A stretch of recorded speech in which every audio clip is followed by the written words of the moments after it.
Hello friends, let us start with the subject electrical network. To begin with this subject, we will start with a topic called as types of elements.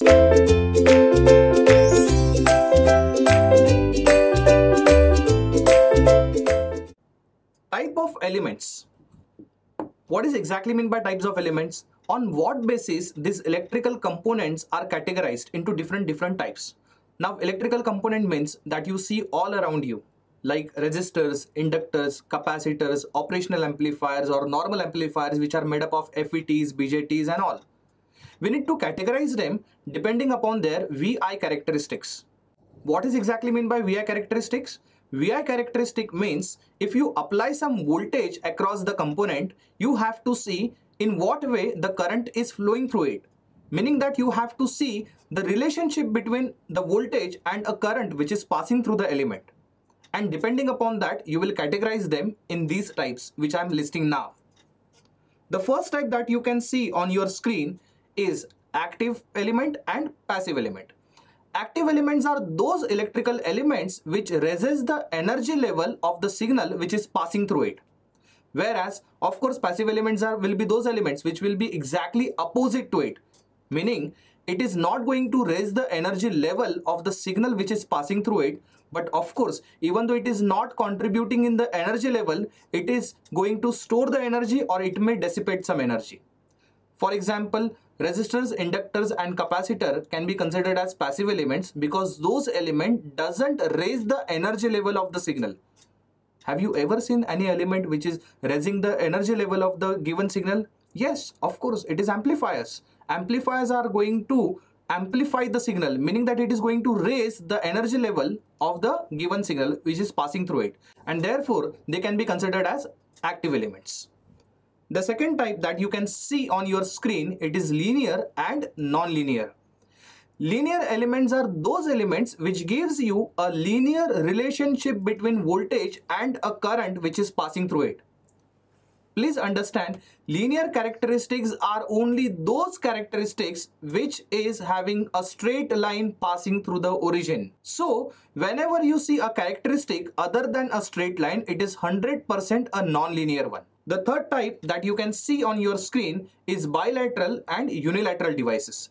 Bilateral devices means, for example, if you see a behavior of a particular component, behavior as in if you apply some voltage and if you see a current which is passing through it, and if you, let's say, plotted some graph, let's say in first quadrant, and if you now reverse the voltage and if you see the exactly same characteristic even after reversing the polarity across it, then it is a bilateral. So it gives you exact characteristic in diagonally opposite quadrants. Diagonally opposite quadrant means whatever that you see in first quadrant, if diagonally opposite quadrant, which is a third quadrant, gives you the same behavior, then it is a bilateral component. Whereas if you see different characteristic part in first quadrant and the third quadrant, then it is a unilateral devices. Let's say a diode. A diode which gives you a different forward bias characteristic and reverse bias characteristic. The third type that you can see on your screen is bilateral and unilateral. Bilateral devices are those devices which gives you the same characteristic in opposite quadrants. Opposite quadrants, to be very specific, diagonally opposite quadrants, which is a first quadrant and third quadrant, or second quadrant and fourth quadrant. To understand it technically, for example, if you consider some component and if you apply some voltage across it and you get some current response through it, and if you have plotted some characteristic, let's say that characteristic is present in first quadrant. Now let's say if you have reversed the polarity and if you see the exactly same characteristic in the diagonally opposite quadrant, then it can be said as it is a bilateral component. That is, resistors, inductors and capacitor behaves similar way in first quadrant and third quadrant. Whereas if you say the example of diode, if a forward voltage is given, it is a forward bias and it gives you some characteristic in first quadrant. Whereas if the diode is reverse biased, then you see a different characteristic in third quadrant. In this, we can conclude that it is not behaving in a similar way in opposite quadrants. So I can consider that device as a passive element. Let us understand these types: linear, non-linear, active, passive and bilateral and unilateral in a problems. The first problem, now you see on the screen, it is a straight line passing through the origin. If you remember, I told you whenever you see a straight line passing through the origin, then it is always a linear characteristics. So it is a linear characteristics. Let us mark their quadrants also. So this is a first quadrant, this is second quadrant, this is third quadrant, and this is a fourth quadrant. Whenever you have a characteristic in second quadrant and fourth quadrant, it is an indication that they are active elements. And whenever you see absolutely no characteristic part in second quadrant and fourth quadrant, they are 100% passive elements. So from this we can conclude that it is a passive element. Let us understand whether it is bilateral or unilateral. Now, you have to always observe the diagonally opposite quadrants. In this case, the diagonally opposite quadrants are first quadrant and third quadrant. So whatever characteristic behavior that you see in first quadrant, in a similar way it is acting upon in third quadrant. So I can say that it is a bilateral device.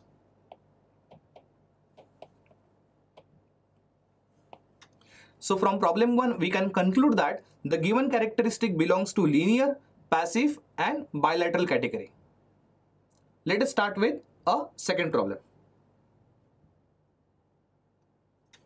So in second problem also you have to consider this as a VI characteristics. So your y-axis is current, x-axis is voltage, and this is a origin. Looking at this characteristic, you have to ask a question to yourself. Is that a straight line passing through the origin? Observe carefully. Is that a straight line throughout passing through the origin? Even though some students may say that it is a straight line, but it is not a straight line throughout. As you can see in the third quadrant, it is getting saturated here. So as I said, before identifying the type of the element, you first of all mark the components or quadrants as first quadrant, second quadrant, third quadrant and a fourth quadrant. Now if you see, it is not a straight line passing through the origin throughout, because in the third quadrant it is getting saturated, meaning that it is not exactly a straight line, and that is the reason why I can conclude that it is a non-linear element.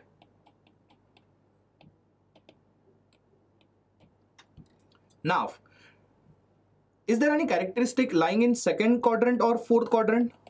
Answer is no, and that is an indication that it is a passive element. Now in this characteristic, the diagonally opposite quadrants can be taken as a first quadrant and third quadrant, and you can clearly see that it is not a similar characteristic. There is a bit different characteristic in a third quadrant, and that's the reason why I can say that it is definitely not a bilateral, so it is a unilateral category. So the given characteristic belongs to non-linear, passive and a unilateral category. Let us go to the next problem. The third problem that you can see on your screen, again ask to yourself, is that a straight line passing through origin? You can say no. So it means it is a non-linear characteristic.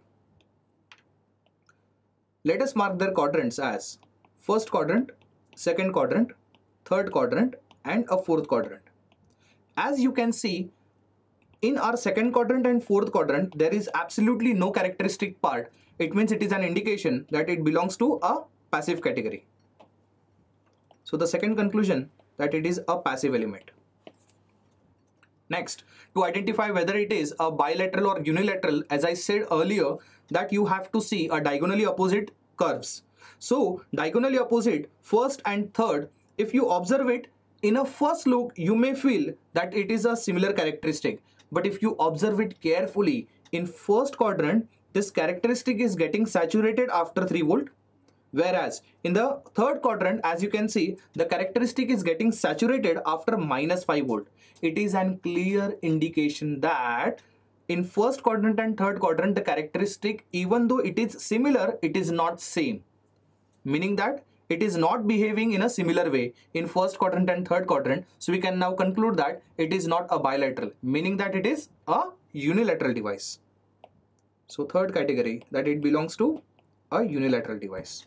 So what we can conclude from this third problem, that the given characteristic is non-linear, passive and unilateral. So let us go to the fourth problem now. The fourth problem is IES 2000 problem. As you can see from the problem that it is not a straight line passing through the origin. So it is a non-linear characteristic. Let us mark their quadrants. First quadrant, second quadrant, third quadrant and fourth quadrant.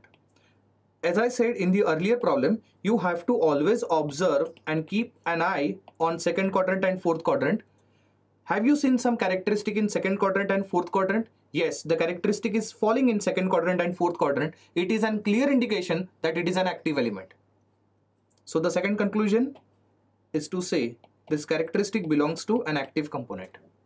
The third, you have to identify whether it is bilateral or unilateral. From the characteristic, it is quite clear that the part of characteristic which is appearing in first quadrant, there is absolutely no characteristic falling in its opposite quadrant, that is third quadrant, whereas whatever that is present in second quadrant doesn't appear in fourth quadrant. It is a clear indication that it is a unilateral device. So as you can see, the given characteristic behaves as a nonlinear, active and unilateral. Let us go to the next problem. Now in this fifth problem, it is clear indication that it is not a straight line passing through the origin. It means it is a non-linear one. Again, there is no characteristic falling in second or fourth quadrant. It means it is a passive element. And the last conclusion, as you can see, it is exactly similar behavior which is appearing in first quadrant and third quadrant. It means it is a bilateral device. So from the fifth problem, it can be concluded as it is non-linear, passive and bilateral. Let us go to the last problem now. Again, in the last problem, have you seen it is a straight line passing through the origin? It means it belongs to a linear category. Secondly, if we now mark their respective quadrants, as you can see, there is a characteristic present in second and fourth quadrant. What does that mean? It belongs to an active element. Next, as you can see the characteristic present in second quadrant, in a similar fashion, it is present in fourth quadrant also. So if you see a similar characteristic or exactly same characteristic in diagonally opposite quadrant, it always belongs to a bilateral component. So the third category, we can conclude that it is a bilateral component. So from this figure, we can conclude that it is a linear, active and bilinear. I'm sure from these problems, you have understood it very well. If the VI characteristic is given, how to identify the type of electrical component. Thanks for watching the video. Stay tuned to Ekeeda. Subscribe to Ekeeda.